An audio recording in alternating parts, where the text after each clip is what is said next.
Hello. UP board के economics और maths 10th class की परीक्षाएं हो गई हैं। अब हम आगे की कक्षाओं के लिए स्टडी मटेरियल लेके आए हैं। इसमें इकनॉमिक्स के एमसीक्यू होंगे और जितने भी एग्ज़ाम हैं उससे रिलेटेड एमसीक्यू हैं। और इसको जो है आपको डिटेल में एमसीक्यू की व्याख्या भी की गई है।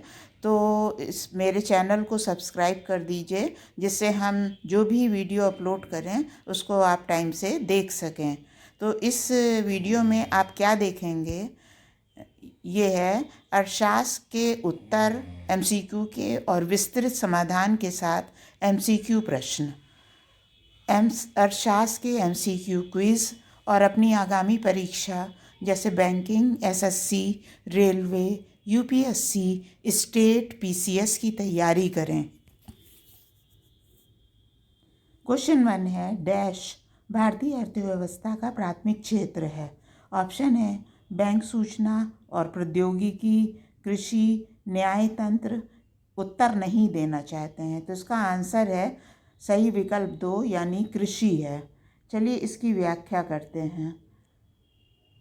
कृषि, खनन, मत्स्य पालन, वानिकी, डेयरी भारतीय अर्थव्यवस्था के प्राथमिक क्षेत्र के कुछ उदाहरण हैं। इन्हें इसलिए कहा जाता है क्योंकि ये अन्य सभी उत्पादों का आधार बनते हैं। विनिर्माण, गैस, बिजली निर्माण और जल आपूर्ति कुछ द्वितीयक क्षेत्र हैं।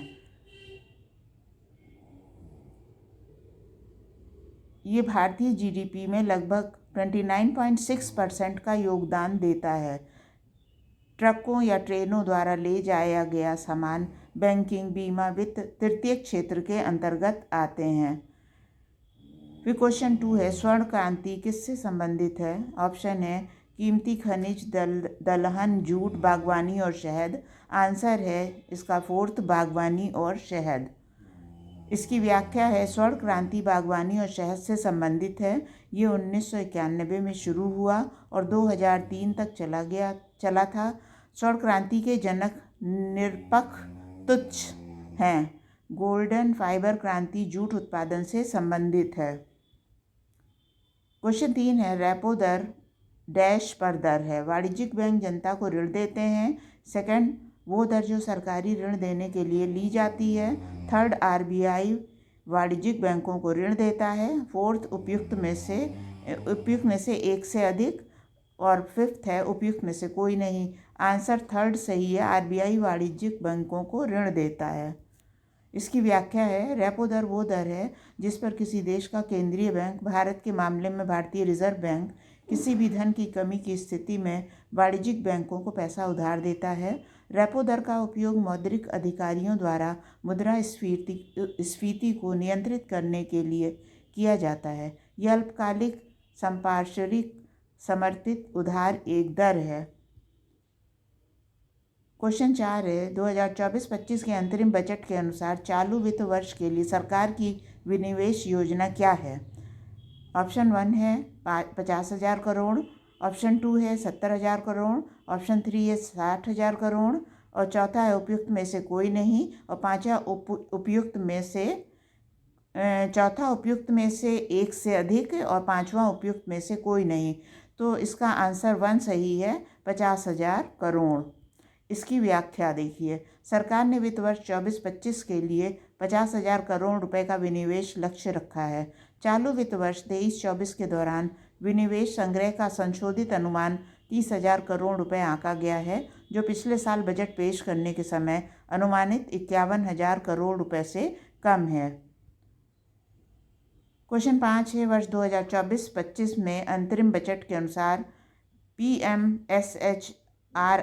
पीएम श्री योजना को कितनी राशि आवंटित की गई है। ऑप्शन 1 है 6,050 करोड़, 2 है 7,050 करोड़, 3 है 8,050 करोड़ और फोर्थ है उपयुक्त में से एक से अधिक और पांचवा उपयुक्त में से कोई नहीं। आंसर 1 सही है, 6,050 करोड़। इसकी व्याख्या देख लीजिए। पीएम श्री के लिए बजट एक मंत्रालय, शिक्षा, एमओई के योजना जो मौजूदा सरकारी स्कूलों को मॉडल स्कूलों में अपग्रेड करना चाहती है 2023-24 RI में 2800 करोड़ रुपए से बढ़कर 2024-25 में 6050 करोड़ हो गई है। 23-24 के बजट में आवंटित राशि 4000 करोड़ थी। इसके अलावा सरकार ने 2024-25 के अंतरिम बजट में स्कूली शिक्षा के लिए 73,000 करोड़ रुपए से अधिक का आवंटन किया है, जो स्कूली शिक्षा और साक्षरता विभाग के लिए अब तक की सबसे बड़ी राशि है। सरकार ने 2024-25 के अंतरिम बजट में स्कूली शिक्षा के लिए 73,000 करोड़ रुपए से अधिक का आवंटन किया है, जो स्कूली शिक्षा और साक्षरता विभाग के लिए अब तक की सबसे बड़ी राशि है। नेक्स्ट है क्वेश्चन 6, वर्ष 2024-25 के लिए अनुमानित राजकोषीय घाटा क्या है? पहला, सकल घरेलू उत्पाद का 3.1%, दूसरा सकल घरेलू उत्पाद का 4.1%, तीसरा सकल घरेलू उत्पाद का 5.1%, चौथा उपयुक्त में से एक से अधिक, पांचवा उपयुक्त में से कोई नहीं।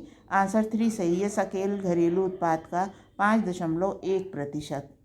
इसकी विस्तृत व्याख्या है 2024-25 के लिए अनुमानित राजकोषीय घाटा सकल घरेलू उत्पाद का 5.1% है, जिसे 2025-26 तक 4.5 से नीचे लाने की योजना है। यह अनुमान लगाया गया है 2024-25 में दिनांकित प्रतिभूतियों के माध्यम से सकल और शुद्ध बाजार उधार क्रमशः 14.13 और 11.75 लाख करोड़ रुपए होगा। नेक्स्ट क्वेश्चन है, वार्षिक आर्थिक सर्वेक्षण के स्थान पर इस वर्ष भारतीय वित्त मंत्रालय द्वारा जारी दस्तावेज का क्या नाम है? पहला है वार्षिक वित्तीय विवरण, दूसरा भारतीय अर्थव्यवस्था एक समीक्षा, तीसरा भारतीय अर्थव्यवस्था एक अध्ययन, चौथा उपयुक्त में से एक से अधिक, पांचवा उपयुक्त में से कोई नहीं। आंसर 2 सही है, भारतीय अर्थव्यवस्था एक समीक्षा। इसके बाद इसकी व्याख्या है, विस्तृत व्याख्या। वित्त मंत्रालय ने अंतरिम बजट 2024-25 से पहले आर्थिक सर्वेक्षण 2023-24 के बजाय द इंडियन इकोनॉमी रिव्यू जनवरी 2024 जारी किया है। निर्मला सीतारमण भारत की वर्तमान वित्त मंत्री हैं। उन्होंने 1 फरवरी को अपना छठा बजट पेश किया है। भारत की बजट प्रक्रिया पहली बार 7 अप्रैल 1860 को शुरू की गई थी। R.K. षणमुखम चेट्टी ने स्वतंत्र भारत के पहले वित्त मंत्री के रूप में कार्य किया। 26 नवंबर 1947 को उन्होंने स्वतंत्र भारत का पहला केंद्रीय बजट पेश किया। वित्त मंत्रालय ने अंतरिम बजट 2024-25 से पहले आर्थिक सर्वेक्षण 2023-24 के बजाय द इंडियन इकोनॉमी रिव्यू जनवरी 2024 जारी किया। और ये आपको फिर से बता रहे हैं क्योंकि ये बहुत इम्पॉर्टेंट है भाग। निर्मला सीतारमण भारत की वर्तमान वित्त मंत्री हैं। उन्होंने 1 फरवरी को अपना छठा बजट पेश किया था।